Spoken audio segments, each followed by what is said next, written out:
Hare Krishna. In this video we will see how the Vaikuntha Lokavasis look, and the reference is from Srimad Bhagavatam, Canto 3, Chapter 15, from Shloka number 14 to Shloka number 22. So these shlokas has mention of how the people of Vaikuntha Loka look. So let's do the opening prayer. Narayanam namaskrityam naram chaiva narottamam devim saraswatim vyasam tato jayam udhirayet. Shloka number 14, Canto 3, Chapter 15 of Srimad Bhagavatam. Here it mentions that the residents look like the Supreme Personality of Godhead Narayana himself. That is, they will all have 4 hands. So they will be in 4-handed form, and their main task is to serve the Lord without expecting anything in return. So this is what is mentioned in Shloka number 14. So suppose if there are 1 million people in Vaikuntha Loka, all 1 million people will have 4 hands. So what do we need to understand from this Shloka number 14 is that we need to serve more than the people in Vaikuntha Loka, because we are in Bhuloka. Even though they are in Vaikuntha Loka, they are near the Lord, they are still doing the service. So this is the lesson we should learn from Shloka number 14. Shloka number 15 is talking about the gunas, the characters of the Vaikuntha Lokavasis. Their character is pure goodness, that is Shuddha Sattva. There are 3 gunas: Sattva Guna, Rajo Guna, Tamo Guna.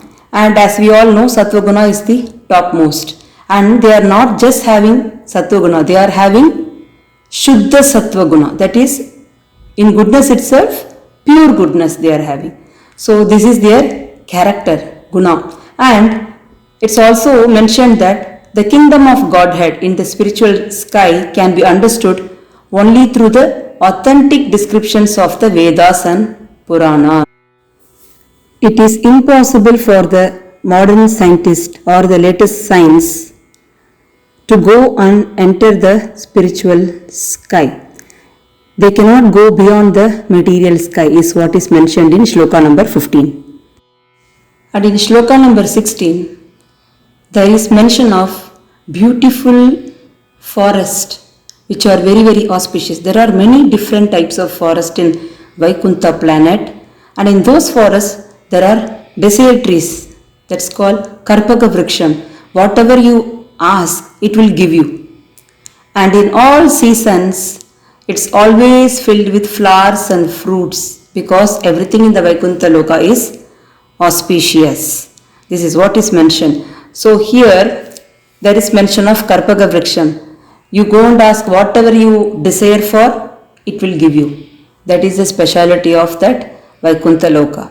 And we get mangoes only in summer season here in Bhuloka, but there in Vaikuntha Loka, anytime you will get mangoes.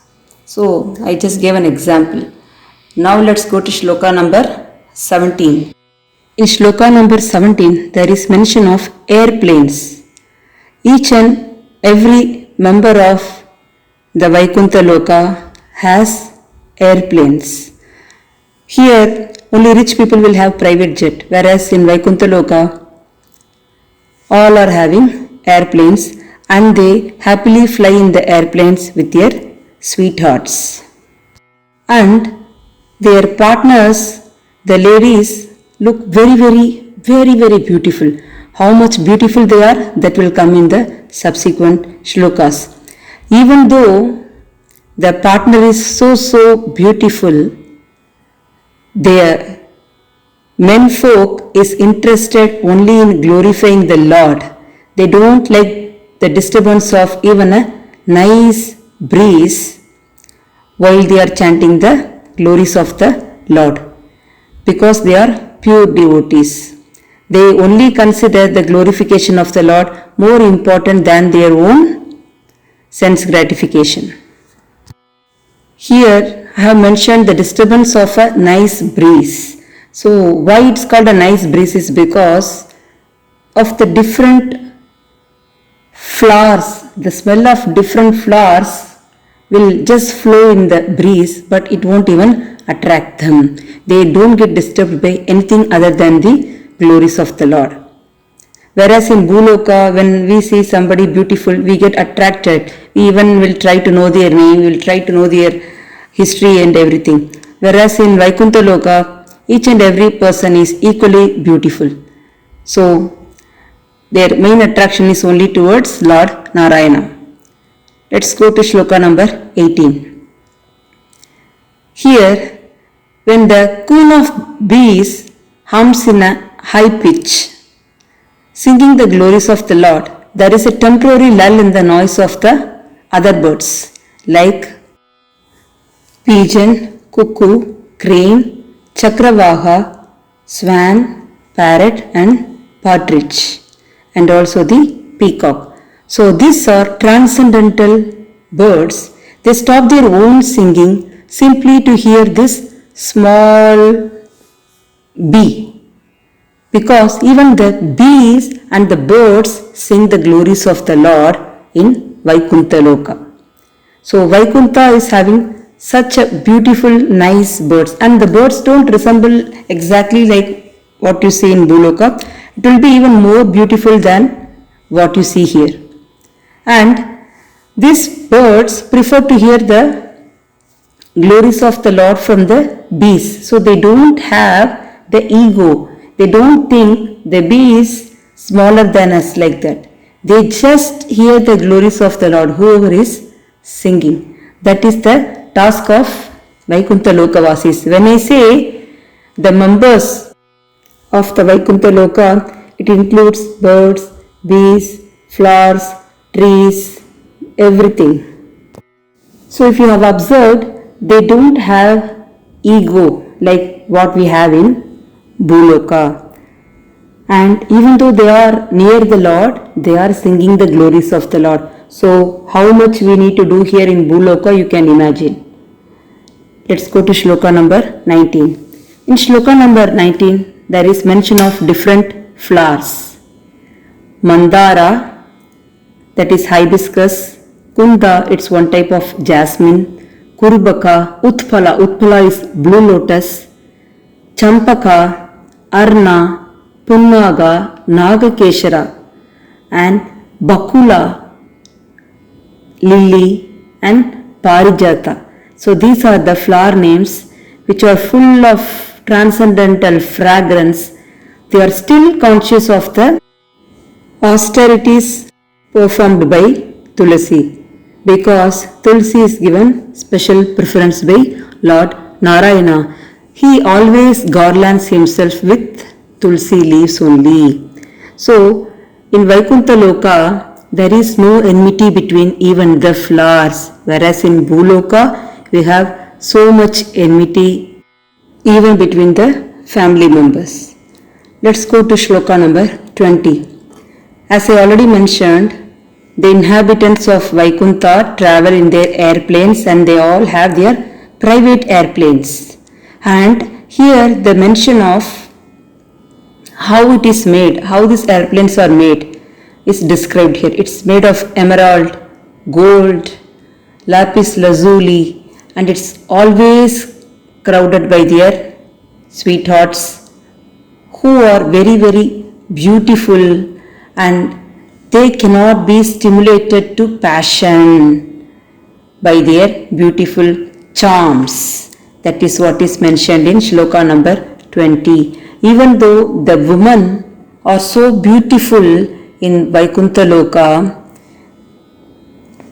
the partners don't get attracted towards them because they are always attracted towards Lord Narayana. These women with beautiful faces, they decorate themselves with ornaments of emeralds and jewels.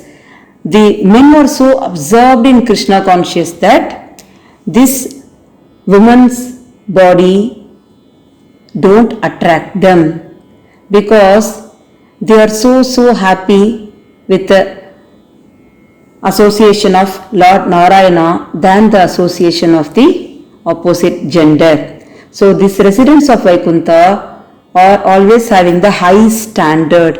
Their thoughts are Shuddha Sattva and they do not need the opposite sex. Even though their presence is there, it won't attract them.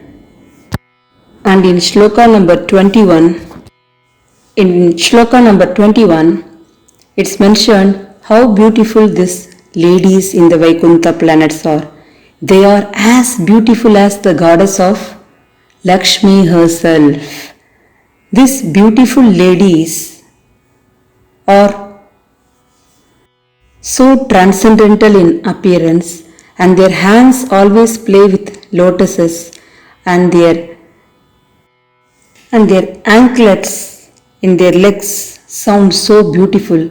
Bangles in their hands sound so beautiful, and the surprising thing is they are sometimes seen sweeping the marble walls, which are fully decorated with golden borders, with precious diamonds, with precious metals. Just they are doing this only to receive the grace of the Supreme Personality of Godhead. So, even though they are as beautiful as the goddess of Lakshmi herself, what task they are doing is doing the sweeping task. So we should think whether we have done sweeping in our puja room or whether we did any cleaning task in temple. First of all, whether we cleaned the mandir in our house. So what we should do? We should do more service in Bhuloka, because people in Vaikuntha planet are only doing the service 24/7. Okay. Now let's go to shloka number 22. Here what is mentioned is, instead of trying to understand the spiritual abode and the spiritual activities of the Lord, people are more interested in other activities like discussion about politics and discussing about economic development. That is all fine, but they should also remember the Lord. We should always keep Krishna in center when we discuss this politics or economic development. Now, here in this shloka, they are telling like, if you do not discuss about the spiritual topics or the spiritual abode, then we will be born again and again in this material life. We will be coming back to this planet Earth and suffer again and again. This is what is mentioned in shloka number 22. So, whatever we are discussing, we need to make sure we are remembering the Lord is the takeaway from this video. So, we have understood that Vaikuntha Lokavasis, even the flowers, bees, birds, everything is doing devotional service. Everything is singing the glory of the Lord. If one is singing the glory, the other person will keep mum. And the ladies are exactly like Lakshmi herself, and the men are exactly like Lord Narayana himself. And they are so beautiful. Even though they are beautiful, that they don't get attracted. They are all attracted to Lord Narayana only. So let's end this video here. Let's chant Hare Krishna, Krishna Krishna, Hare Hare, Hare Rama, Rama Rama, Hare Hare.